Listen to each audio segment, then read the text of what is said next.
In this week's drive, we catch up with the latest news from A1 Grand Prix, get in a spin with the world's biggest Tonka toy,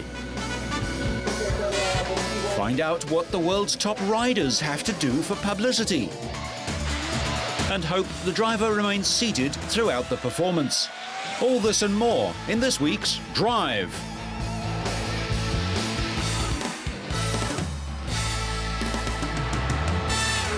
A1 Grand Prix have signed a deal which will see the British-based manufacturer Lola produce 50 racing cars for the fledgling motorsport movement. With all the teams using identical cars and engines, A1 promises a level playing field that Formula One can only dream of. A1 Grand Prix is a World Cup of Motorsport, Grand Prix of Nations. 25 nations vying to become hold the World Cup of Motorsport in their hands, beating 25 nations, representing 80% of the world population. All the cars are exactly parallel. The cars, I believe, are at the highest pinnacle of their ability with no driver aids. And it's a very exciting package. Lola started in 1958 and came second at the British Grand Prix 4 years later. It's really important to Lola to win an order for 50 A1 cars, as you can probably imagine. It means guaranteed business for the next 3 years.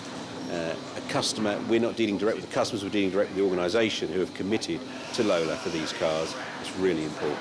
The Lola single-seater cars are powered by a 3.4-litre V8 Zytec engine producing 400 kilowatts. I suppose about a year ago when Sheikh Maktoum and his partners were looking for partners in terms of production of cars and engines, they looked around and Lola really stood out as the one manufacturer that have the ability to prepare a large number of cars to the same level, which they've done in other formulas. And we started working with Lola back in March. Things have obviously moved forward. Two long tests. We now have a very good product from Lola and from Zytec. One of the major criteria with providing engines for A1 Grand Prix is they're all a spec engine, so they have to be all exactly the same performance. So we put great emphasis on to ensure that all the parts are manufactured to very, very, very high tolerances. So they go through individual inspection processes. They also go through very high build quality processes and then indeed testing. So we put great emphasis on all of the manufacture and quality of the parts to ensure they meet the criteria that we've set down so that the engine performs on equal terms. The staff at Zytec are working in shifts around the clock to ensure that the 50 engines are ready in time. Then there's the news that the inaugural race of the A1 series has been postponed a week and will take place at Brands Hatch on September the 25th. When setting up the series, we looked at different venues where to start the race. We started in Dubai, thinking about different venues, and the most ideal location was the UK. It's a way for A1 to thank the British fans and the first supporters. I mean, it's amazing. You have the cars are built here, the engines are built here. First franchise was here. First national seat to be announced was here. First track is here. It's very exciting indeed to have a real prestige international car race here at Brands Hatch. As you say, the last Grand Prix race was in 1986, and A1 Grand Prix in September will, I'm sure, be the fastest car race that's ever taken place at Brands Hatch since then. John Surtees, the only man ever to win World Road Racing Motorcycle Championships and the Formula One title, leads the British team. Once upon a time, it was a Grand Prix circuit.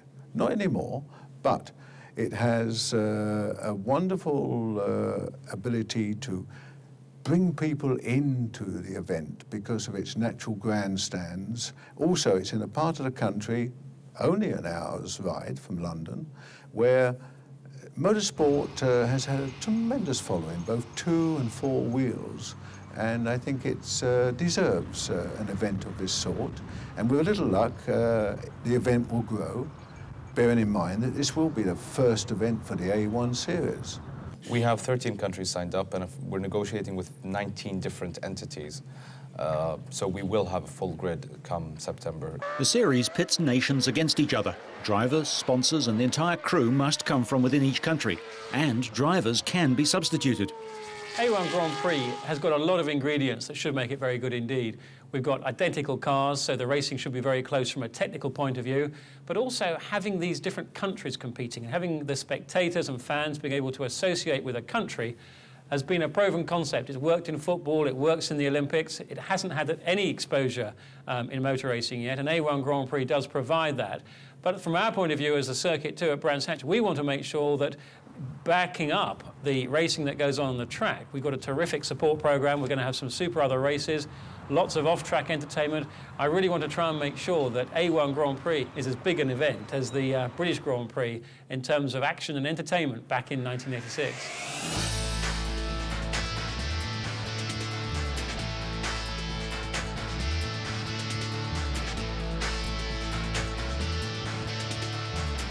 Chrysler recently unveiled a concept car that looks like it might not be too far away from production. Built on the Dodge Viper platform, the Firepower, which is a working name only, borrows styling cues from the radical ME412 concept car and the production line Crossfire Coupe and Roadster. Chrysler would like to think of the Firepower as their Corvette fighter. In place of the Viper's 8-litre V10 engine, the Firepower gets the new 6.1-litre Hemi V8 and an automatic transmission, which should make the Firepower easier to drive and would also bring the price down considerably. Less weight would also allow the Firepower to get near base model automatic Corvette performance, 0 to 100 kilometers an hour in 4.5 seconds with a top speed of around 275 kilometers an hour. Well, obviously, elegance and performance in its best form, it's clearly a highlight for the Chrysler brand. I love it, I love the looks, and I think I'm not the only one. So we really are excited about these prospects, and we'll check whether we potentially can take that into production. The design is the work of Brian Nylander, who penned last year's ME412, and similarities can be seen in the front end and the use of tiny, torpedo-shaped LEDs. But while the 412 with 4 turbos, 12 cylinders, 850 horsepower, and about 2 inches separating backside from bitumen was pure blue sky conjecture, the Firepower looks like it could be built soon. From the side, the look recalls current Aston Martins, and the fastback features a rear hatch. A glass roof lets light into the chrome-drenched retro interior, which provides accommodation for 2. Brembo brakes are seen through 19-inch wheels at the front and 20s at the rear. The poor global sales of Chrysler's Crossfire, which is a reskinned Mercedes 320 CLK, would seem to doom production prospects for another high-performance 2-seater coupe. But the company's need to fill its underused Viper assembly plant might give the Firepower a chance. Looking even more production-ready is this double-cab pickup from Chrysler's Jeep division. Gladiator was the name given to Jeep pickups in the 1960s, but this concept actually harkens back further to the more militaristic Jeep truck of the 1950s. We have a history with a Jeep pickup decades ago, which was called Gladiator as well. So we were looking for a formula how we could revitalize that concept. Now we found the exact proportions and the balance between the bed and the cab and all of that. So once again, this thing is very real, and we'll figure out in the time to come if it will turn into production. Looking more like a shrunken Hummer than a scaled-up Jeep, the company says the Gladiator is a lifestyle pickup with the rugged functionality of the Wrangler. It's a utility truck that features an open-air canvas roof, removable doors and fold-down windscreen, so driver and passengers can get in touch with the outdoors and catch bugs in their teeth. In essence, the Gladiator marries a Wrangler front end, a very small extended cab and a 2-metre cargo box. The ultra-long wheelbase makes room for the side-mounted spare wheel. Jeep has fitted their new 2.8-litre diesel engine, and the Gladiator naturally features 4-wheel drive and solid axles front and rear. The rear axle is not located by leaf springs, which wouldn't allow for the short rear overhang, but uses coilover dampers instead. The cab has a rear hinged access door on the passenger side, but on the driver's side, access to the rear seat is via a small doggy door, roughly 2 feet square. That's appropriate because the rear bench seat is probably better suited to canines than to people. The Gladiator design concept also offers a twist on the theme. The cab's rear window powers down, the rear seat tucks down to the floor, and the rear bulkhead then slides forward like a drawer to increase the cargo bed to a full 8 feet in length. Whether or not that could be engineered for production remains to be seen, but this pickup would be a welcome addition to the Jeep lineup.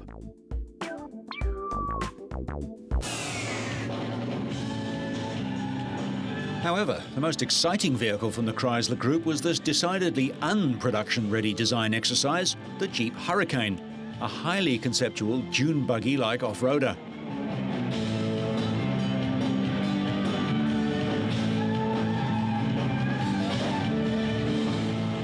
And as if turning on a dime isn't enough, the Hurricane gets not one, but two Hemi V8 engines, one forward-facing Hemi up front and a second rearward-facing Hemi at the rear. Both send their power to a central transfer case, which distributes the torque to the front and rear split axles.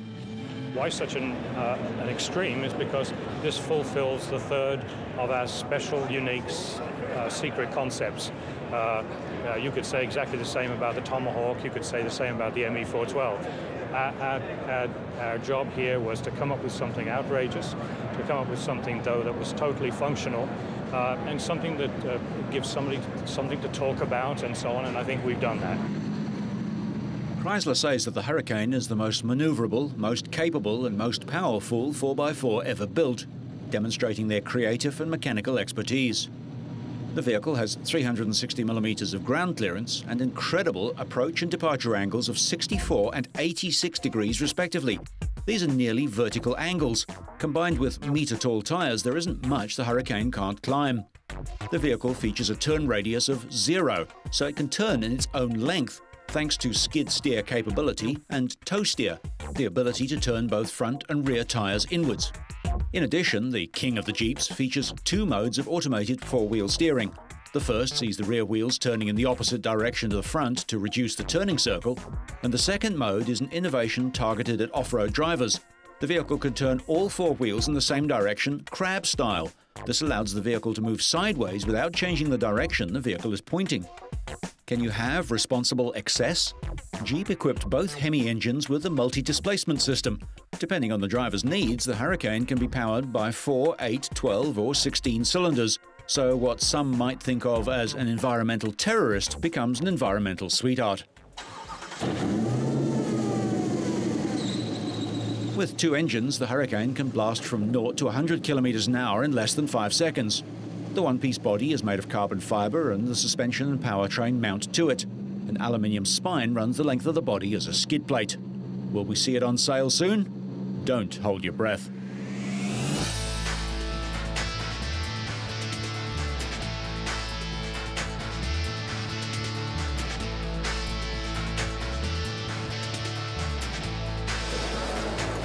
The World Rally Championship is in a spin.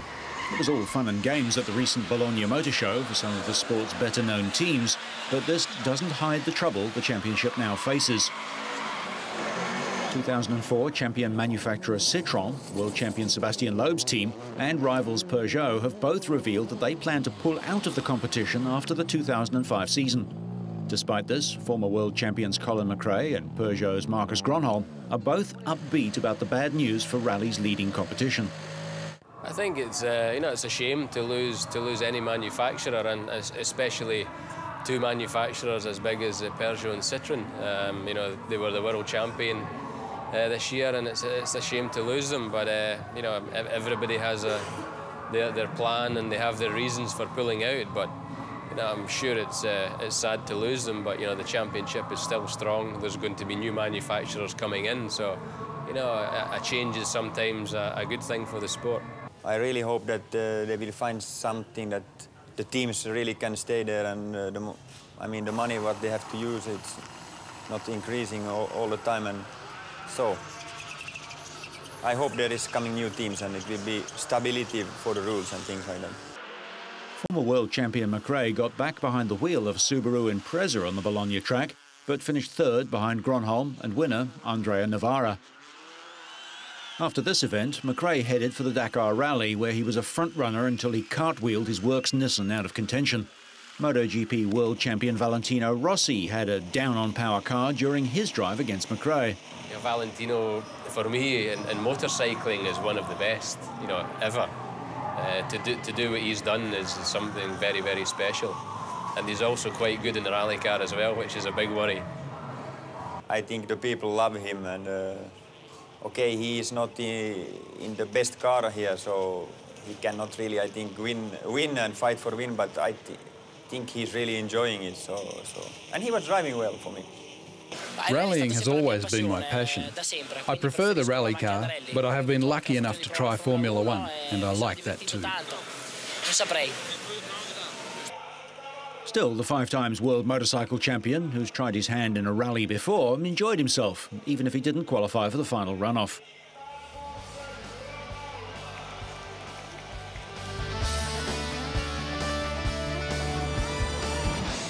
Today's traffic is heavier and travels faster than ever before, and every year cars are getting more and more technically advanced. However, humans haven't changed too much in the 100-odd years since motorcars first scared the horses. If you look at accident statistics, it's a clear message that most of the accidents are caused by driver mistakes. And so with the new sensors and new computer technology that is available now, we can actually help the driver in these rare but critical situations. The fast pace of development in computer technology and highly efficient and compact electronic components opens the doors to many new opportunities for car makers like Volvo to develop new ways to help drivers keep up. Bliss, a system that's already in production, is an information device that covers the vehicle's blind spots like extra eyes, consisting of a digital camera placed in each rear-view mirror.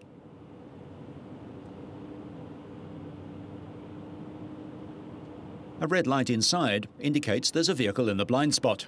The basic idea is that an intelligent car that thinks and responds faster than the driver in critical situations warns the driver of potential risks.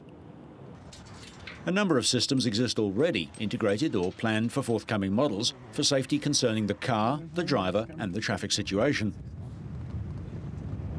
Adaptive Cruise Control is an adjustable speed control system that helps keep both speed and the distance between vehicles constant in an uneven traffic flow. A radar sensor monitors the distance to the vehicle ahead and adjusts speed accordingly. An even more active system is designed to prevent one of the most common traffic collisions and minimize the effect of whiplash-caused injuries. If you talk about rear-end collisions, that's approximately 30% of the reported accidents. In these cases, drivers doing mistakes, they don't brake, for instance. In 50% of the rear-end collisions, the driver wouldn't brake at all. So what we're trying to do is to develop a system that helps him to realize that an accident is going to happen and give him a warning. And if he's not responding to that warning, we will turn on the brakes autonomously to lessen the severity of the accident. Many collisions occur when the car is driven off the road. To keep the vehicle in its lane, the car has a camera that keeps track of the vehicle's position. If the driver's attention wanders and the vehicles move out of the lane markings, a warning buzzer sounds.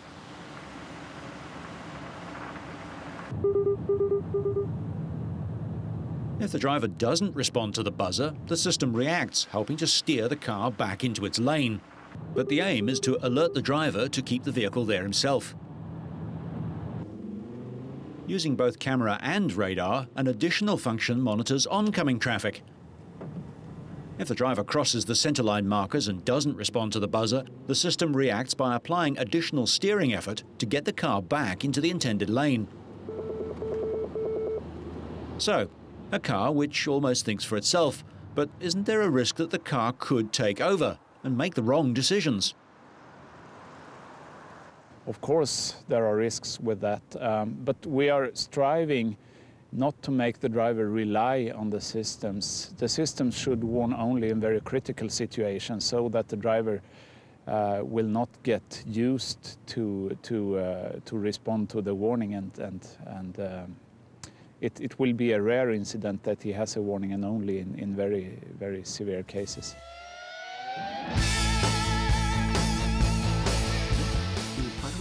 Michael Schumacher, Rubens Barrichello, and about 90 members of the all-conquering Ferrari team looked a little tense as they waited to meet the elderly Pope John Paul II at a special audience in the Vatican City's Apostolic Palace.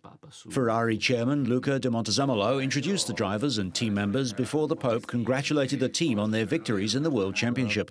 It's something unique to me to see coming here with all our friends from Ferrari and receiving us from the Pope with all his wishes. It's something very special. It's something great for us to have been able to be here and hopefully to take all the emotions into the future for us and transmit it into motivation and obviously as well success. That's the wishes from the Pope to us, which we got from him, and obviously it was very special to see his force and his personality. Very emotional day for us. For devout Catholic Rubens Barrichello, this was a day he had dreamt of for years.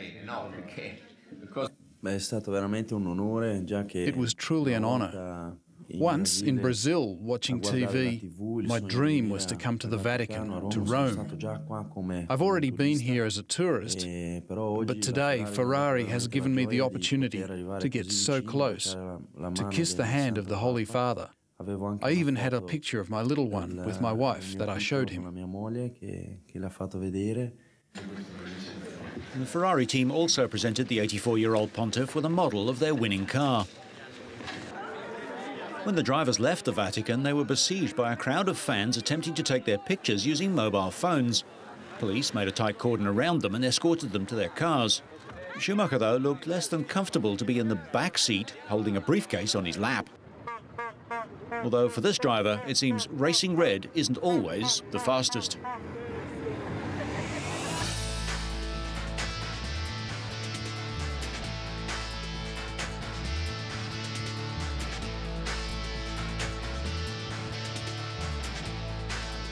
An annual joint 4-day break at the Italian Madonna di Campiglio resort sees the Ducati and Ferrari racing stars getting together, giving Grand Prix riders and drivers time to relax and enjoy the snow at the Dolomite Resort before hectic pre-season testing resumes.